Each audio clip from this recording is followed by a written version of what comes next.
Welcome to TFR Let's Talk. I'm your host, Swapnil Bhartiya, and my next guest is Martin Valencia Flores, platform engineer at anynines. Martin, it's great to have you on the show. Good to be here. Thank you for inviting me. Tell me a bit about yourself and your interaction with cloud technologies, especially Cloud Foundry in particular. Give us a brief history. Okay, since my name is already out of the way, I am originally from Mexico and I'm currently living in Germany. I'm 32 years old. Actually, when this talk is out, I will be 33.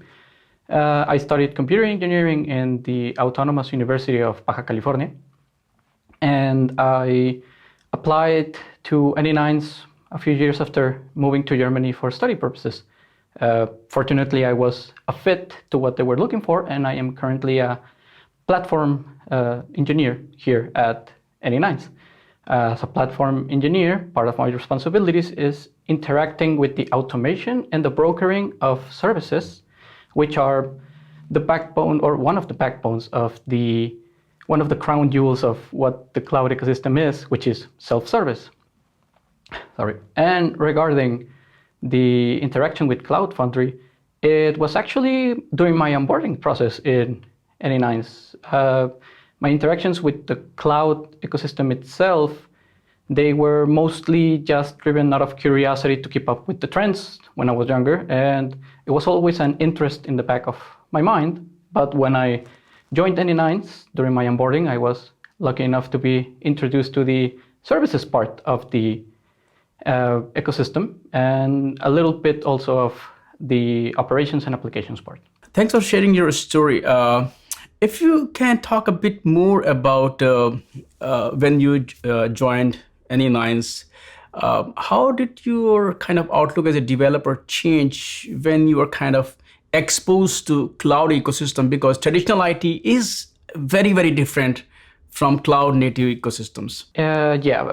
First off the bat, my outlook as a developer changed mostly because when I was working back home in Tijuana, I was working for a small company that did more in-house development, and most of the software that we developed there was basically desktop applications that were based in C# and Visual Basic. So the major change for me was, as I said, the deployment process, because I was used to just creating some quality control, and if needed, I would join and go machine by machine by machine and dealing with, I hope this is the correct image. I hope this doesn't have some weird hardware that we weren't made aware of.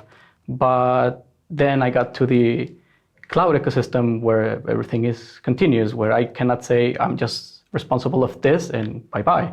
It's a whole new process that basically had me in awe how, straightforward and involved at the same time I could be.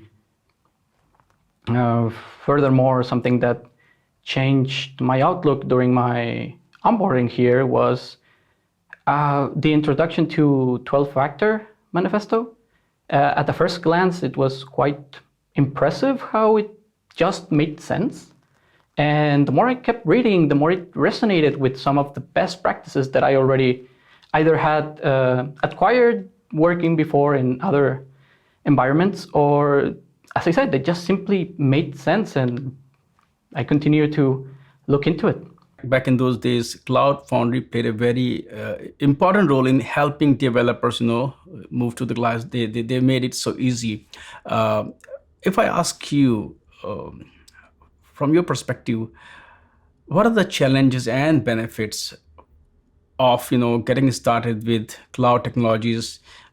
Let's just specifically talk about Cloud Foundry. Talk about the challenges and the benefits that kind of counter each other. Well, first approaching it as a bit of a broad perspective, as a developer that changed from one environment to the other, I would say that the biggest challenge, rather to comprehend, was the topic of data security and compliance. Because yes, I was aware of some confidentiality clauses and whatnot as a responsible developer, but the cloud ecosystem takes it to a whole new level where you get a sort of freedom and responsibilities that go hand in hand, which are, quite frankly, a bit intimidated at first, but also welcoming on the fact that it's something that is clearly defined and it's not left out for the open. Furthermore, as other, rather than challenging stuff, I would say it's more of a double-edged sword. For example, you have the bounty of having an infrastructure already provided for you with the platform, but that also pushes you to really think what kind of provider you're going to marry yourself to in some cases, because some functionalities might tie you to a specific provider, so you have to do your research on that. As I mentioned earlier, the outlook of the developer must change in the sense that you are no longer just responsible for your code, develop, and goodbye. You are now part of the full lifecycle. So the DevOps approach comes right front and center with people that are also specialized on that, and the developer is now part of perhaps a slightly more compressed life cycle, but of the whole life cycle itself. Regarding Cloud Foundry, I would say that one of the benefits that I would recognize from it is it has some sort of simplistic elegance to it. So it has its learning curves, like everything. But the more you approach it, the more the things make sense. You want to push something? Just push it. Do you want to bind something? Just bind it. So it's welcoming to newcomers. And I say that from experience. If open source has democratized software, cloud has democratized the whole infrastructure. So what is your perspective from that angle? From the democratization, I would agree. I actually would say that one of the alluring things of being in the cloud ecosystem is that it has a really healthy and diverse community. So wherever you look, there is someone that perhaps ran into the same issue and, you can use my solution with this, and we recommend this type of architecture, this type of infrastructure. Just provide the code base that you need, just worry about that and learn a bit of bits and bobs here and there. And you can also be a pioneer and trailblaze yourself if you're bold enough. Now let's change gears and talk about the upcoming Cloud Foundry Summit, and this video is especially for the summit. You will be delivering a talk there. Tell me a bit about your talk, the topic. Well, the topic is basically can be condensed into the challenges of onboarding a person that has zero knowledge on not only Cloud Foundry, but the cloud ecosystem in general, but from a newcomer's perspective. This was born after a few conversations that I have with my colleagues, most recently the ones from my generation of onboarding. We were discussing that we reached a point where we're a bit more than juniors, but not fully outgrown that title. We're not seniors, but we're not full onboardees, so to speak. And that actually led us to talk about our onboarding experience and how the new team members have a bit more of the facilitation that we did by trailblazing here and there, which was truth for us as well, for our seniors and the people before them and the people before them. So it further cemented in my mind the fact that onboarding should be looked at as a living, iterative process. It has to constantly change and evolve, even if so by little. And then I thought to myself, I see these talks, I see these lanes for the talks in the summit. They're all really interested and they're really talented and experienced people. But maybe that's a niche that I can approach. Like, why don't I bring the experience of inexperience and put the spotlight on myself and say, hey guys, are you scared? I was very scared when I entered here. Let me show you why it's not really the case. And maybe for those people that are looking into ways on how to get newcomers to actually be interested in the ecosystem and in Cloud Foundry itself, maybe they should consider that what probably went over their heads because they are a bit more experienced, or probably they don't resonate with this kind of thoughts from someone that comes from zero point of view, well, maybe it will be worth the small amount of minutes that the talk will be. To be honest with you, when I heard about the topic, and that's when I wanted to talk to you, but because you're right, we do talk about all those topics, but we do not talk about every mentor was an apprentice once. So it's really important to get people comfortable. Hey, you know what? I don't know anything about it. How should I get it started?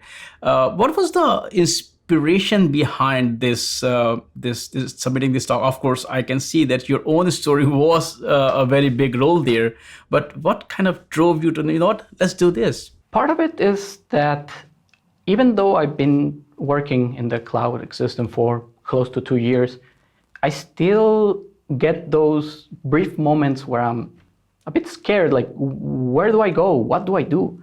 But then again, I turn around and my surroundings, I have really great mentors, really great seniors, and people from the same, as I said, generation from me that are more keen on certain things and I'm more keen on others. And it just made sense to talk about this and try to bring that experience, not for, look, we're really cool. It's more like, hey, the community has given us so much.